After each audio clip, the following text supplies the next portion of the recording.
So what I'd like to start with is Q&A.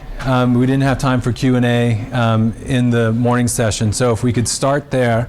And then what I'll take you through are just some examples of hope strategies that I think are, that I know are effective, and then some that are just fun and flirty that we don't know that they're effective, but we hope they are. We'll do that. And then we'll wrap up with more questions. So we still have people coming in. Come on in.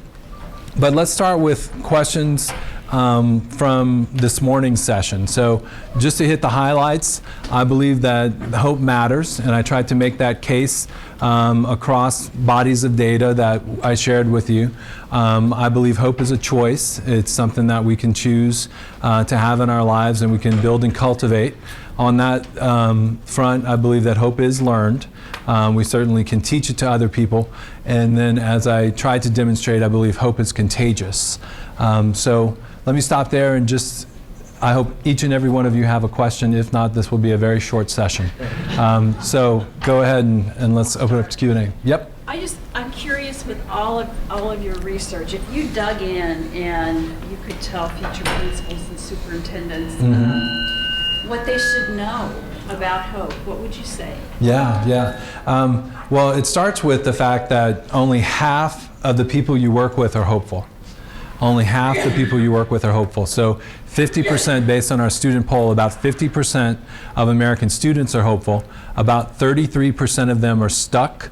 So they're kind of in that land between high hope and low hope. And then about 17% are discouraged. So start with the premise that about half of the people you're working with as students are hopeful. And about half the people you're working with as employees are hopeful. So the adult numbers are very similar. So half your teachers are hopeful, half are not. Half your assistant principals are hopeful, half are not. So start with that idea in place. And then the next step is taking that notion that hope is contagious and really pushing on that pretty hard. So what we've learned through the work with Mary Hawkins Jones and other high hope teachers in school districts is we've learned that our theory is right on, that we can spread hope to that third degree. So nominate the most hopeful people in the school building, the most hopeful children in the classroom, and empower them to become the problem solvers, the chief problem solvers for your group. And with that idea, you'll be able to spread hope more quickly. Yes? So you're saying that by spreading hope or being this catalyst, I guess, kind of for hope, Yep. that it just kind of automatically happens even with the ones that 17% of it's Yeah, that's what we found. So we are in the business of creating hope strategies, so we'll share those with you as well. But we found that hope moves to that third degree. So if you're very hopeful and you share that with the person next to you, then she will share it, and she will share it after that. So it is contagious. So you can build a hopeful community by just having a core group of high hope people in place, and you can reach that 17%. Now, at some point, those folks will need the ways to get things done. So you'll inspire the will, and that will move them from discouraged to stuck. Okay, so they won't be all the way high hope, but they'll have more hope than if they didn't have a hopeful person around them. The two simplest ways to spread hope, number one is spend time with the most hopeful person you know.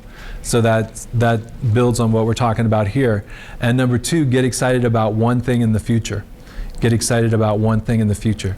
After that, the strategies kind of come into place. But yeah, you can inspire that 17% to move up the ladder, but it is a spectrum. They'll move up to probably stuck, and they won't make it all the way up to hopeful.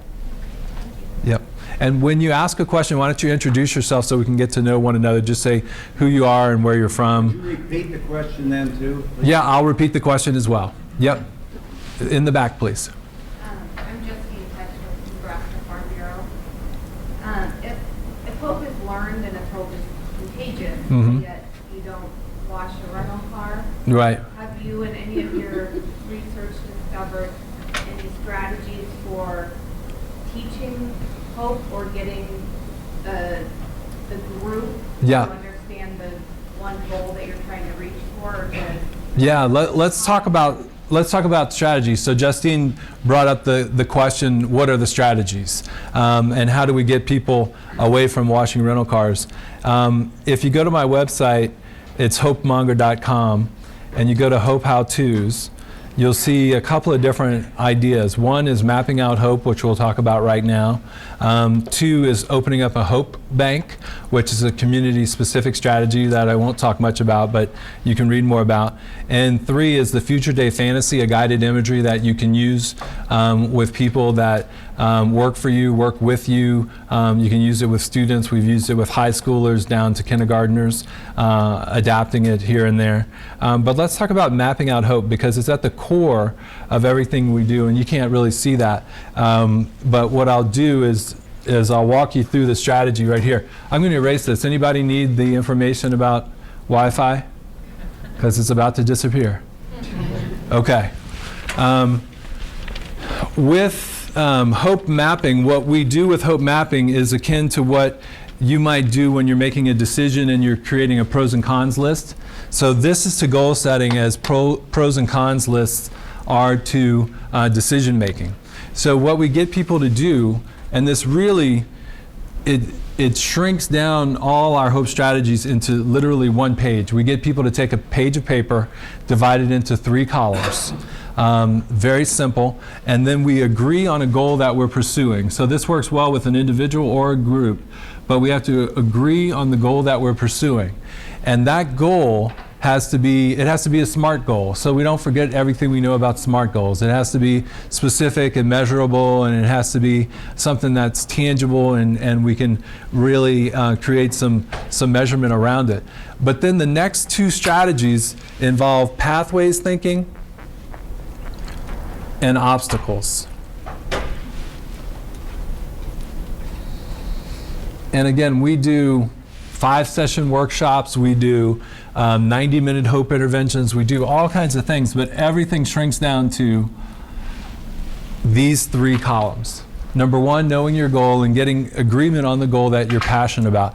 This has to be a goal that you're not just setting, but you're chasing. So something that you truly want to work towards, that you have some positive emotions about. I'll come back to the theory of positive emotions a bit, but your goal, if it's not sparking your interests, your curiosity, then it's not a goal that you should be working on, because it's not going to garner the motivation and attention you need to really make it happen. Okay? Pathways thinking, you draw 3 lines from this side of the page to the goal. And you write the ways. Remember I said kids especially suffer with ways. They don't know the ways to get things done.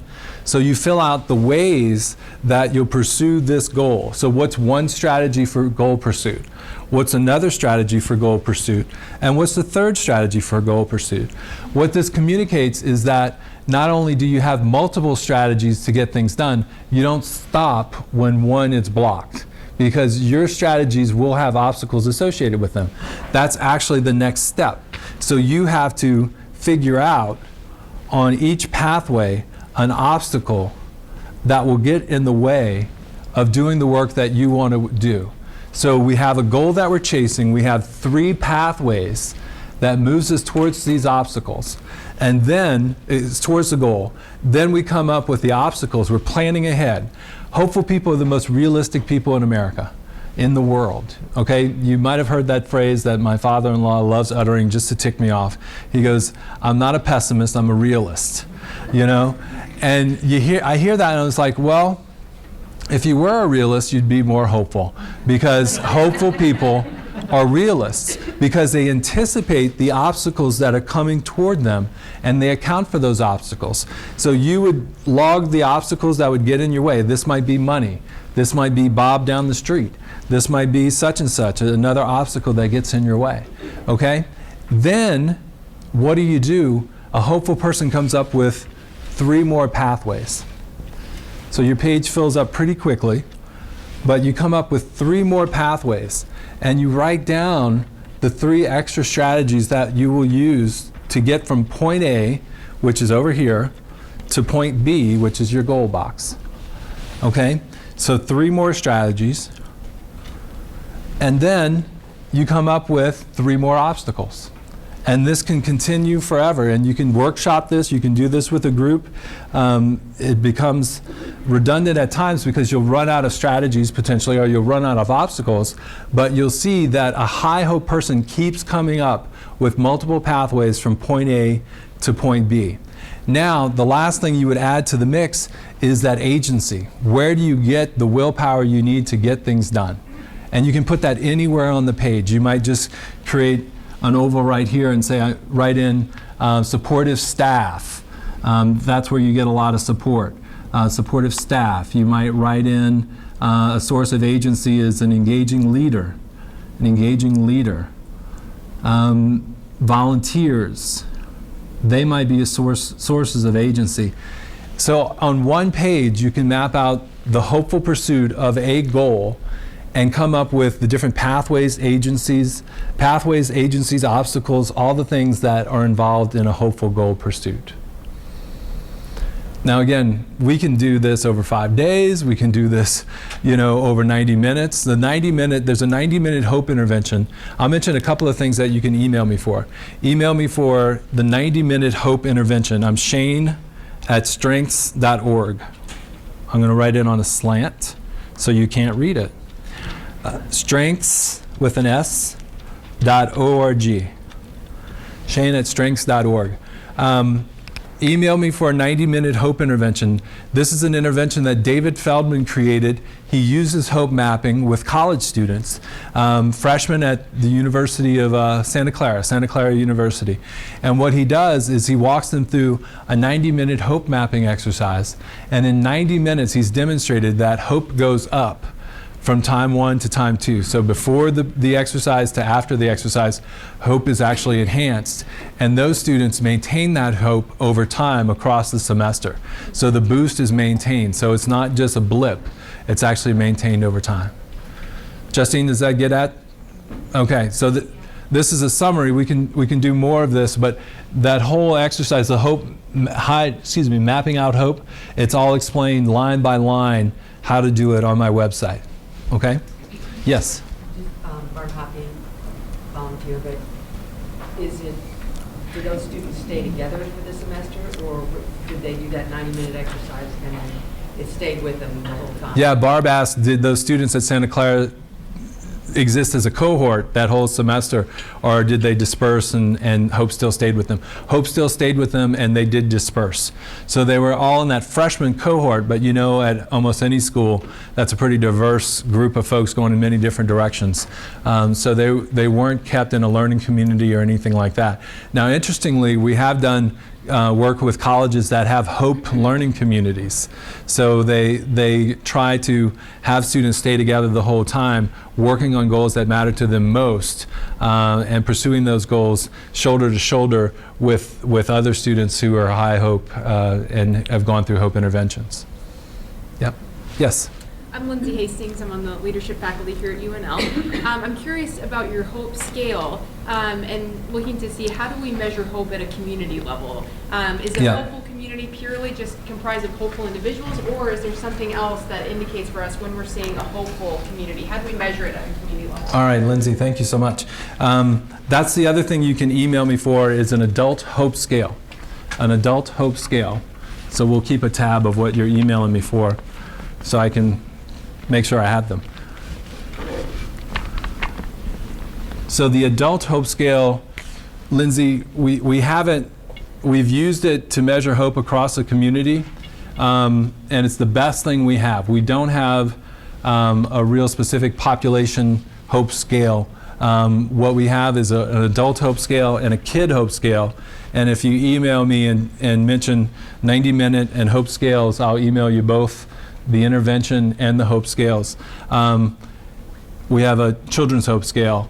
So both of these are really brief. This one's 8 items, and this one's 6 items. So they're really brief scales. They're reliable and valid. This one was validated first time, I think, in 1989, and this one in 1995. So we've been using them for quite a long time. Those 100 studies I mentioned, the 50 work studies and the 50 academic studies, they were based on these hope scales. So we have tons of research behind them. that would be the best way to go, unless, and I did mention, and some of you have already taken me up on it, unless you can get to that population level of students in a particular district, and you can use the Gallup student poll, which measures hope, engagement, and other things. So that would be the other alternative. Now, what's interesting here as well, Lindsay, there's a big project called the Gallup Healthways Wellbeing Initiative. If you just Google Gallup and Healthways, health and then ways, you'll find that there are data about well-being for every metropolitan statistical area in the country. So we're not talking about rural America, we're talking about cities. But there's state level data as well. So every year when you hear that Lincoln is the happiest city in America, have you heard the news? That comes from the Gallup Healthways study. So I would encourage you to look at that study as well. It won't give you hope measures, but people are looking for a great life, and those are some measures of a great life. So there may be some data already collected that you could harvest and use for different purposes. Thank you. Yep, you bet. Yes. Hey, I'm Kim Matthews. I'm with Minority Health Disparities Initiative at the University of Nebraska-Lincoln. And I had actually already emailed out to one of our vice principals at Lexington High School, and he has a very logistical question with your free thing. Yeah. Is the survey called Free Hope or National Cohort Fall 2015 survey? What? I don't know the website. Kim is asking me a hard question. All right. On the website, Uh-huh. I guess there's a choice between the survey called Free Hope or National Cohort Fall 2015 survey. No, that sounds like the wrong website. Oh. Let's look. Can we have the website, please? GallupStudentPoll.com. Yeah. Let me see what he's referring to. It should just be, see register now. He must be. I don't have him live. Yeah, if you go to GallupStudentPoll.com, and I don't know how to work a PC, so if I could scroll up. Oh, there we go, magic. All right, there we go. Wow. PCs actually work. To participate in the Gallup Student Poll, you must register an account for your school or district. So you go right there and you could register. The survey period, so I said 10 days, I kind of lied, it ends October 30th. So it gives you a little less time, but still some time. It's at no cost, it takes about 10 minutes. And he might have been referring to these important links, but I doubt it. You can get the Gallup Student Poll items, I think, from the brochure if you download it right there. So if he wanted to see the items, he would go to the brochure and take a look at the items. I think he's on the wrong page. So I'll write back and just say I don't know. Yeah, don't know. I don't know what the hell you're talking about. That's what you tell him. That's what you tell him. Okay, question right here. Thanks, Kim. Yeah, I'm Wendy McCarty. I'm on faculty at UNK. And I was wondering if you've looked at, or if anybody has looked at, like personality type correlates, Yeah. like extroverts, introverts, how that lines up with how hopeful or not hopeful a person may be. Yeah. So in the world of psychology, there's the big five. So those are five personality traits that we all have to some extent. We're on a continuum on each one. And to remember them, I always use an acronym. I don't know if it's the acronym other people use, but openness, conscientiousness, extroversion. Now I have to spell these words. I'm going to just act like I spelled it. Extroversion, agreeableness, and neuroticism, which is called other things by other people. Agreeableness and neuroticism. Okay, hope has more to do with openness than the other four variables. So it's not personality dependent per se, but there is a sense of openness that hopeful people tend to have more so than a sense of conscientiousness or extroversion or agreeableness or neuroticism. What do they call neuroticism now? They call it something else. It's still it's still ocean. It doesn't work if I call it the other thing. So I have to call it this. So openness. But that brings me to this issue of positive emotions. So hope is an interesting construct. It exists as this cognitive variable. It's the way we see the future and the way we define our relationship to that future self. Okay, but it also produces positive emotions, and we call those positive emotions hope. So we call both the cognitive trait of hope, and we call the positive emotions hope. And there's a theory of positive emotions that suggests to us some very important things that I think are relevant here. If you have positive emotions, you are more likely to see the world in an expansive kind of way. If you are experiencing negative emotions, you're more likely to see the world in a way that's narrowing. Okay, so this is the work of Barbara Fredrickson at the University of North Carolina, and she asked a simple question: what good are positive emotions? We've known since 1936 the work of Hans Selye. We knew what good are negative emotions. We knew that if we experience fear, we would experience fight or flight. Okay, and then someone later added freeze. So there were 3 things that we could do if we experience negative emotions. We did not know until the mid-1990s, and specifically in the last 15 years, what the benefits of positive emotions are. So when you experience negative emotions, you're actually less creative, you're less open, you're less willing to compromise, you're less willing to collaborate, you're less willing to do just about everything except fight, flight, or freeze. When you experience positive emotions, you are willing to do, you're open to doing 5 to 8 things, more around 5, but other studies go all the way up to 8. So you're now more expansive in your thinking, you're more willing to collaborate, you're more willing to problem solve, you're more creative in your thinking, you're more willing to borrow social support from other people, you're more willing to get close to other people. So this has a socio-cognitive benefit to it that goes beyond just feeling good. So that's kind of the power of a positive emotion. So that's the theory of positive emotions. You can tell I'm former faculty. I can't write on the board to save my life. That was a good question. You want any follow-ups to that, or does that nail it? Question right there? So I'm hearing hope can be taught. Yep. So have you measured hope over time to Mm-hmm. see if that stays?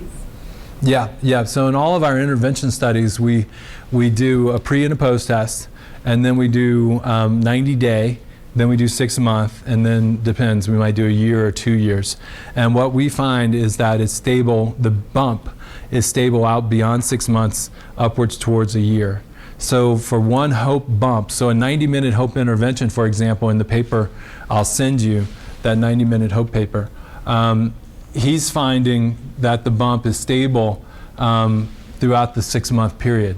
So you can think about taking in a freshman at a university, University of Nebraska, and let's say September, you do a hope intervention. That hope intervention, that bump, will last them through the rest of that semester and well into the next semester, all the way into maybe April. You might get that much of a bump that's sustainable over time. So what if we were smart enough to do a hope bump every 6 months? You know, what if we did that kind of positive psychological intervention every 6 months? That's what we're trying to do. There's a new project that you might have heard about. The Clifton family and the Gallup business gave some money to the business school here at University of Nebraska-Lincoln. And what we're trying to do is use strengths. Raise your hand if you've taken Strengths Finder. I love Nebraska. We use strengths interventions as a hope bump. So this is another way. If you've ever taken a strengths course or participated in a workshop, we get you to attach strengths to a goal pretty quickly. So we get you working on a goal using your strengths. You use your strengths like pathways, and you're going from point A to point B using your strengths, pathways, using your strengths. And this has a hope benefit as well. So right now, Mark Pogue did strengths classroom sessions with 700 students in the business school, and we're curious as to whether that had some hope benefit to it, so we're going to try to make sense out of that. Yep. Deepak Kishwani, I'm a faculty member here at the University of Hey, Nebraska, Deepak. And so my question on hope was, you talked about it's contagious, it can transfer, but how does one person being hopeful relate to that person's ability about willingness to serve? And is there some research done on this idea of hope and servant leadership? I just got a dissertation sent to me that was on transformational leadership, and hope was a strong predictor of whether someone was a transformational leader. But in terms of willingness to serve, I'll go back to that. This is a theoretical answer. You're asking for more of a research study. I can't think of one that's been done. I know, well, I'll take that back. We have looked at hope and volunteerism in general, and high hope people are more likely to volunteer than low hope people. But I think it comes down to that openness, once again, that theory of positive emotions. So if you're experiencing hope, you're more likely to engage. You hear of a problem and you're more likely to say, I might have a solution, or I can help someone find a solution. So I do think both empirically and theoretically we could make a case that high hope people are more likely to volunteer. In terms of servant leadership, though, that's just taking it a step up. We haven't done a study that looked directly at that, so I'm not quite sure. But I tell leaders in business all the time, if you stop, meeting your followers' needs, then you're done being a leader. So I would say it's the same for servant leadership. If you're not meeting followers' needs and being hopeful and spreading hope, then you're not necessarily a strong leader. Yeah, thank you, Deepak. You guys have been quiet, so I'm going to just recruit somebody. Oh, she's in. Do you have a question?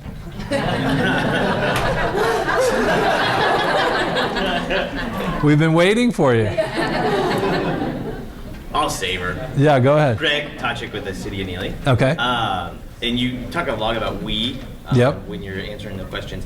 Who's on your team? What level are they at? Yep. How do you get involved with that team? Yeah. So the Gallup Student Poll team is a Gallup team. Valerie Calderon is the director of the project there. And there are dozens of people who touch that Gallup Student Poll project, starting with the CEO of Gallup, who is very interested in the economic energy of students across the country, and all the way down to programmers who are helping program the project. But we're actually working on a handbook of hope right now. So we collected the names of all the hope researchers around the world. So there are about 60 different folks, mainly university types, that are doing research on hope right now. In terms of interventions on campuses, the we is pretty broad. The we is pretty broad. So if you want to do a hope intervention and you want to do hope mapping, or you want to follow that 90-minute hope intervention that I send you, or if you want to use one of these scales in your community, then you're part of the we. So there's no registration fee to be part of the hope team. It's just a matter of getting excited about the ideas. There's one more hope measure that I want to tell you about. I created it, and I can tell you it is not validated. It's fairly reliable, but I haven't done the validation tests. This machine, I'm happy with this machine. I forgot. But I created, because people were asking me, do you have a hope test that is specific to real life circumstances and that kind of thing. So at the bottom of this page, if I ever can get to the bottom, there you go, test your hope by clicking here. It's another hope scale. Experiment with these, see if you like them. If you don't like them and folks want something that's a little more hands-on and gives them a different type, because you actually get a report from the one online. You don't get a report from this one.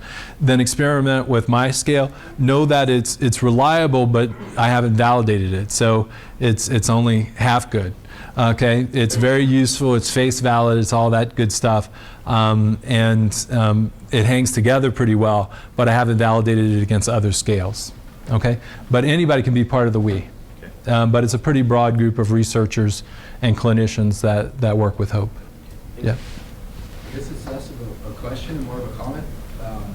That maybe I would be interested to hear where you went from that. Yeah. But from your talked this morning, I was thinking about what you were saying about children going through school. So starting off in kindergarten and being happy, and then gradually becoming less happy. Yeah. And in my mind, I kind of had this idea of growing up and even getting my first job or graduating from college and voicing that to people who are already there. Yeah. And feedback being, well, that's just kind of the way it is. Yeah. So what I was starting to think of is are we running into systemically a culture that actually promotes a lack of hope as the norm? Yeah. And then what do you start doing with that? Because I know where I work up on the Rosebud Reservation in South Dakota. Mm-hmm. You know, that's something that's pretty pervasive and from dominant cultures put on to say, well, this is where you'd be, this is how it is. Yeah. You know, those are the kinds of things we're trying to push back against. So I was Yeah. wondering if, you know, just in all the different studies that you're doing, what thoughts maybe you've had around that? Sure, the answer is yes, no, and yes. Give me your name. Mike. Mike asked a great question about how hopelessness might become systemic or part of a culture, because I did mention that kids seem to become less happy the more years they are in school, and less engaged the more years they are in school, which is actually, you know, founded in our data. You know, so it's pretty clear that's the case. You know, that one question I threw up there on the board today about having at least one teacher that makes me excited about the future, that goes down as well from 5th grade all the way through 12th grade. So 5th grade, and it depends on if your school is departmentalized. Most elementary schools are not departmentalized, so you have 1 or 2 teachers a day instead of 6 or 7. So in 5th grade, you only have 1 or 2 teachers to choose from, and you're able to say you have at least one that makes you excited about the future. By 12th grade, you have 8 to choose from, and you're not able to say you have at least one teacher that makes you excited about the future. That's a shame. That's a shame. I think what happens, Mike, I think hopeful people are less often strategically placed in our way the older we get. So in other words, would you hire a low hope kindergarten teacher?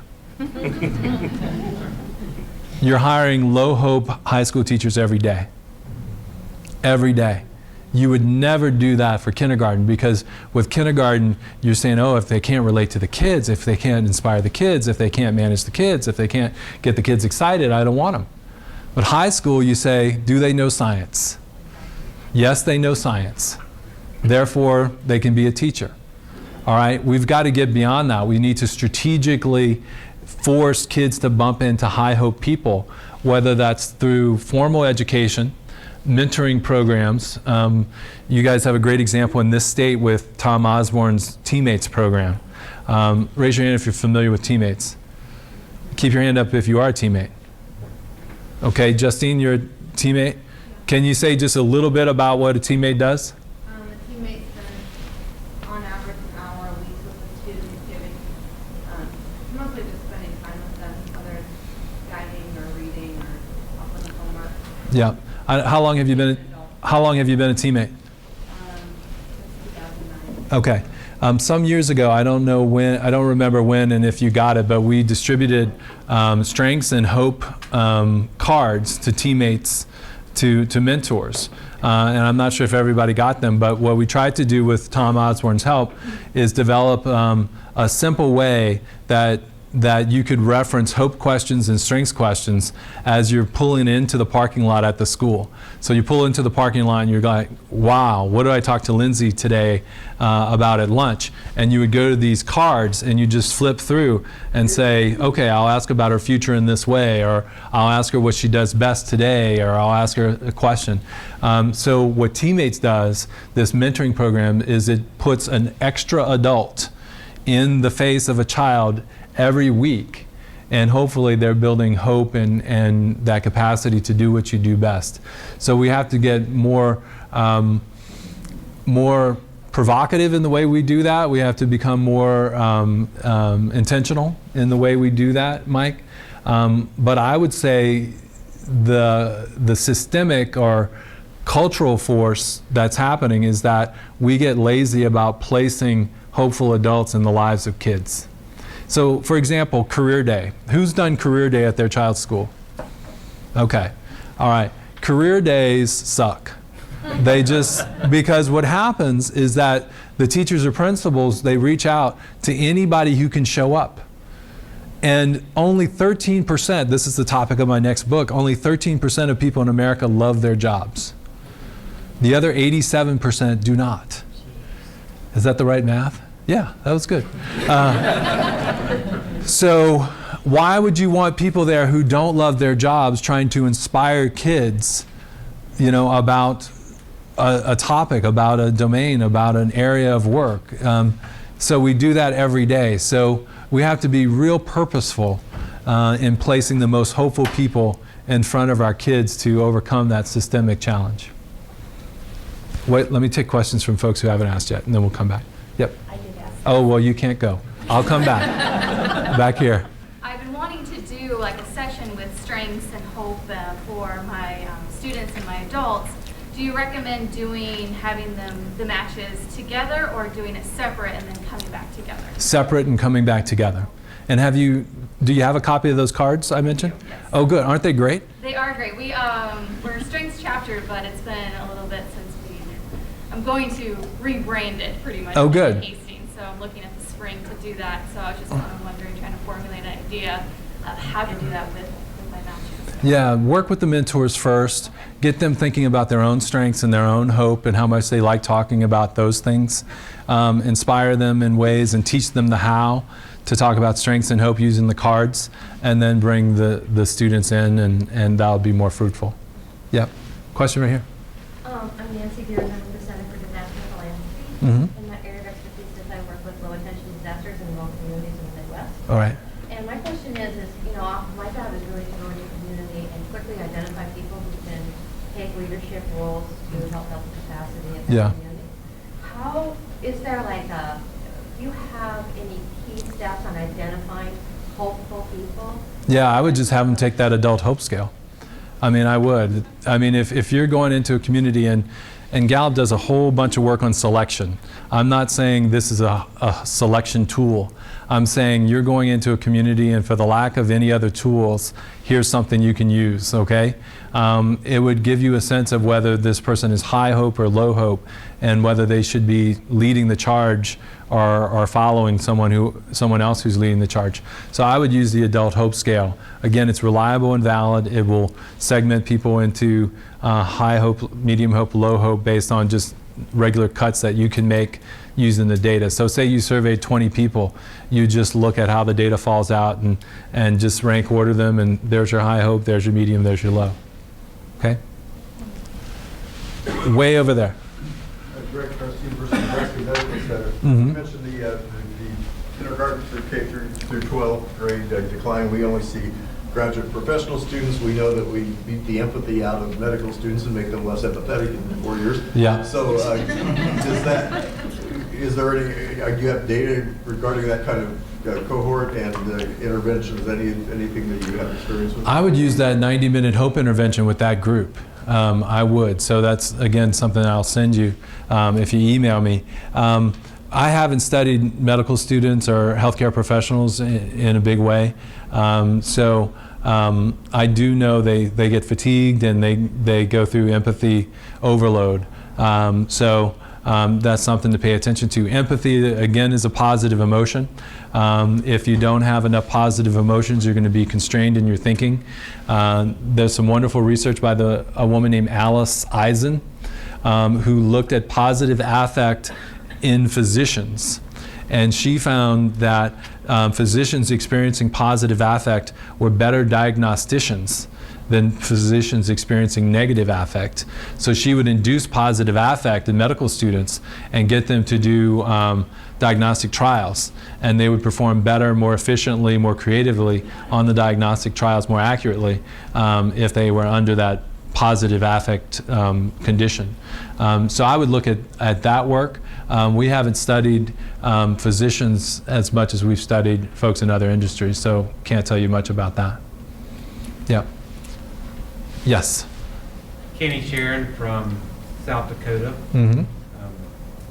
has there been research on the size of groups or size? I work with community development, so I'm interested in communities. Has there been any research on the size of communities that matter, where a hope intervention or some intervention would work at the best?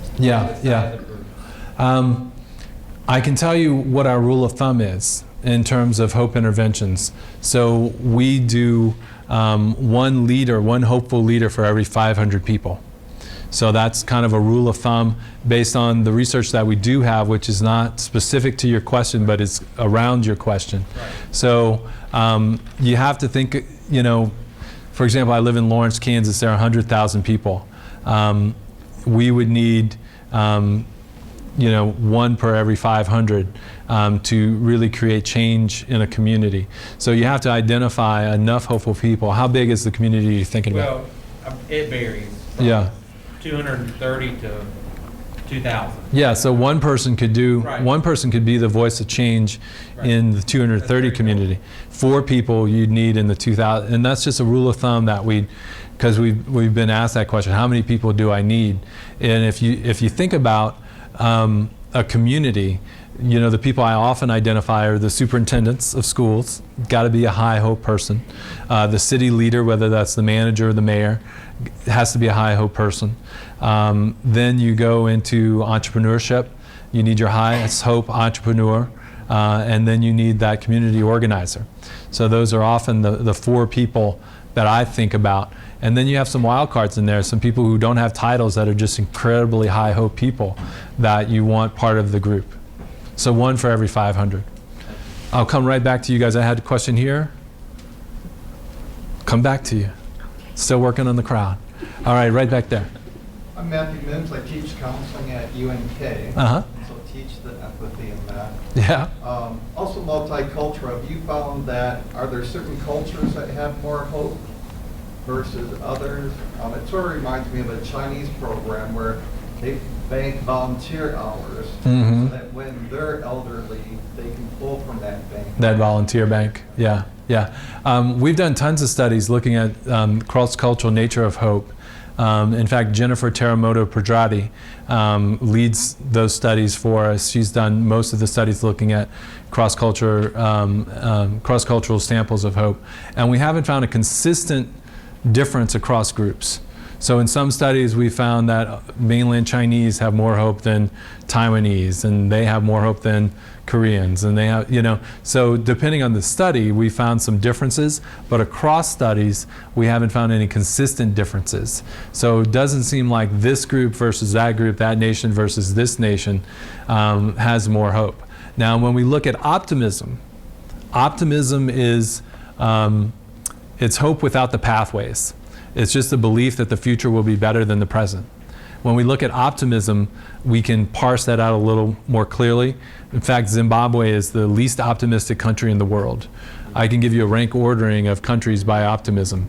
But when you add that agenic component and the ways to it, if you add the ways to it, it kind of washes out the differences across groups. So we haven't found a consistent group, a group that consistently ranks number 1 or number 10 or whatever. Yeah, right here. Jessica Shoemaker, I teach at the College of Law, so I particularly liked your LSAT. Yeah, can you believe that?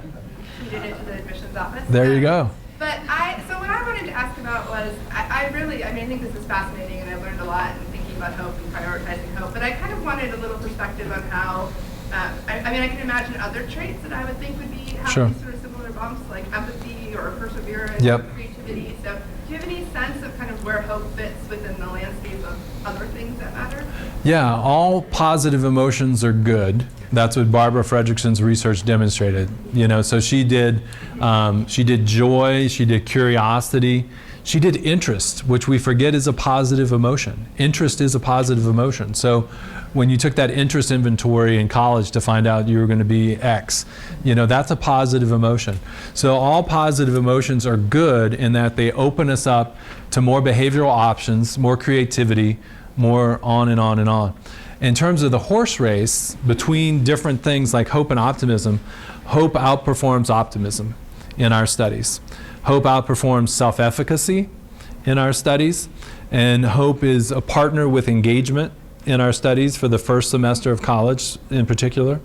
Hope and faith work together in a collaboration that's unique for people who have high religious faith, strength of religious faith.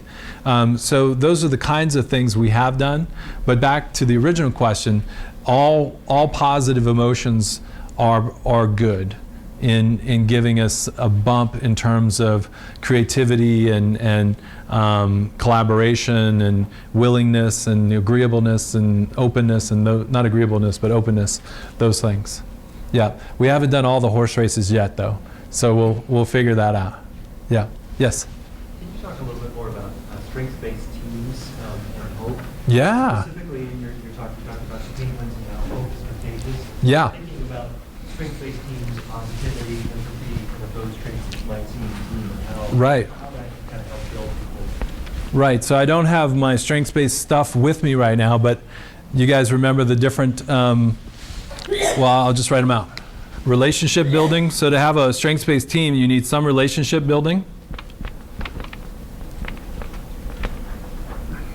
That's relationship building. You need some influencing.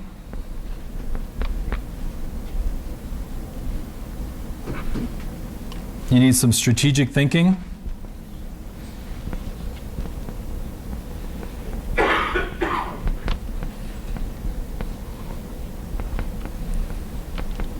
And you need some executing.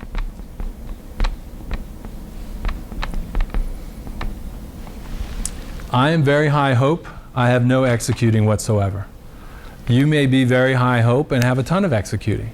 You could be high hope and just have relationship building. So these two, the whole idea of which strengths you have and how much hope you have, those don't correlate, okay? Those are independent.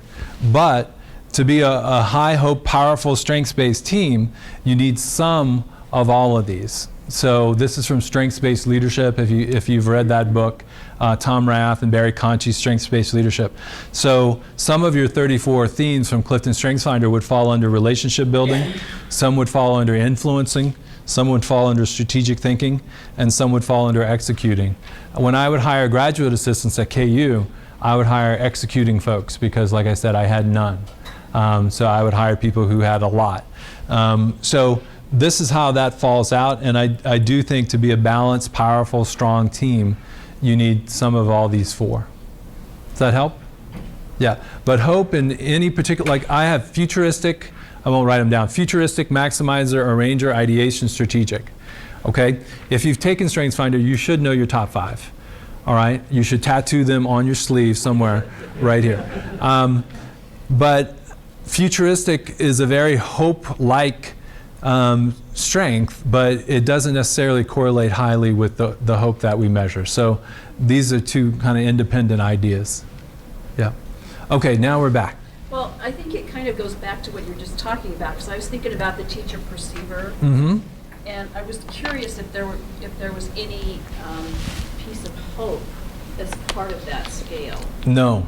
There's not. I've lobbied for that. So the teacher perceiver, which is now teacher insight.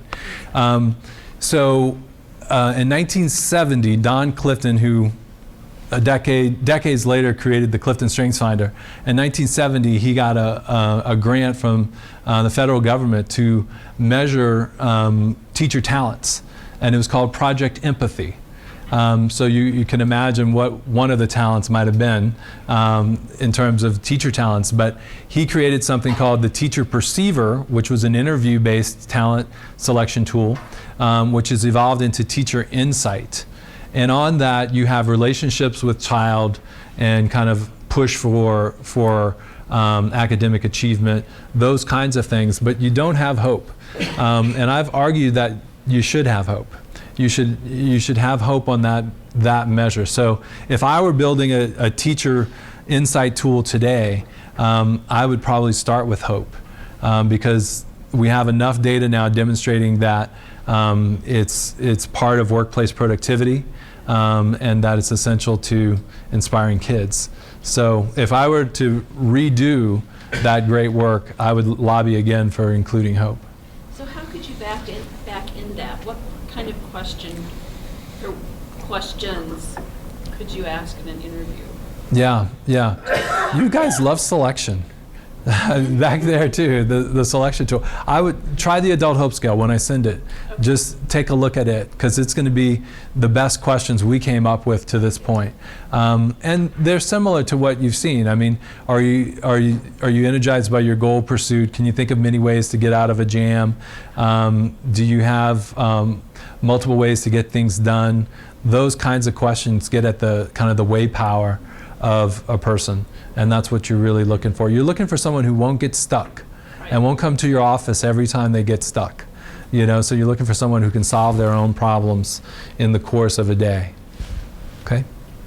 Yes? Mike Shambaugh-Miller, I'm from Produce from the Heart.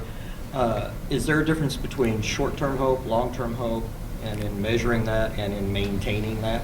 Yeah, I don't have a measure of short-term hope, but we call it state hope. And for the psychologists in the room, we use state and trait kind of loosely around hope. But we have a measure of state hope that I'm not sure I could get my hands on quickly, but it is more of that short-term burst of hope. So in some of the studies that we've done around state hope, we caused pain to our participants. So we did have IRB approval. Grad students, that's what they're for. That's what they're for. So you would boost hope in the moment, and then you'd have someone do the cold pressor task. Have you ever done the cold pressor task? I don't know why it's called that, but you put your hand in a bucket of ice water, and you keep it there for as long as you can. So that's the state hope. We don't need to get at the trait level of hope. We need you to think about, okay, what strategies can you use to hold your hand in the bucket of ice water? So we give them the goal. We assign them the rental car to wash, but it still works in this case. We say you're going to hold your hand in the bucket of ice water for as long as you can. What strategies can you use to do that? And they'll come up with meditation. I can think about a warm beach. I can think about, a warm fire. I can do this. I can distract myself by, doing something with my other hand. And they'll come up with all these strategies. And what about the willpower? Where will you summon the willpower? I'll think about a success I had, a time when I endured a lot of pain. I'll think about this. I'll think about that. And we can get that little bump in state hope. And then they put their hand in the bucket of ice water for 2 minutes. Is around about the amount of time people can stand it. And then that state hope goes away as soon as we're done with the task. So state hope is kind of that little wispy hope that we're trying to induce in people, maybe for a short task, maybe even for a quiz. A quiz in a class. You might want to say, okay, your goal is to do as well as you can on this quiz. Here, what are some strategies to do that? Where are you getting the willpower to do that? And you boost it just for 5 minutes or so. So it's a different measure, one that is not as accessible to me, from the more trait-like hope, which is the adult and the kid stuff that I'm using. And you use it for specific reasons. In healthcare situations, we have people working in healthcare. There may be some situations where you need to tolerate pain for a certain amount of time. So maybe a 5-minute hope intervention might be perfect to endure a 2-minute painful procedure. So that might be productive. Yep. All right, other questions? Yes, sir. Carl Shallock with Nebraska Community Foundation. And I feel a couple of questions have gotten close to this, but haven't kind of got a direct answer. So I was wondering what a sense of mattering, or how a sense of mattering ties to hope, or Wow. are they connected? Define mattering from your perspective. Well, we work with local community leaders across the state to create the rural communities of their dreams. Yeah. So for us, we use hope connected to a sense of mattering for the future of their place, that Wow. they matter to the future of their community. Yeah. Somewhere in that hope book that I'm sure all of you bought multiple copies of, it says, I talk about a couple of questions that I really like to get at hope. And one is, who makes you feel like you matter? Who makes you feel like you matter? And the other is, what makes you excited about the future? So those two questions are powerful questions. What I can tell you, we haven't done studies on mattering per se. We've done studies on meaning. So hope and meaning in life are like this. I mean, it's just hard to untie the two. So hope and meaning in life, in fact, hope and meaning in life, that concept has those two have the largest correlation out of any other study that we've done. It's 0.76. So we've tested 3 different theories of meaning in life and 3 different measures of meaning in life against the adult hope scale, and we got a 0.76 correlation.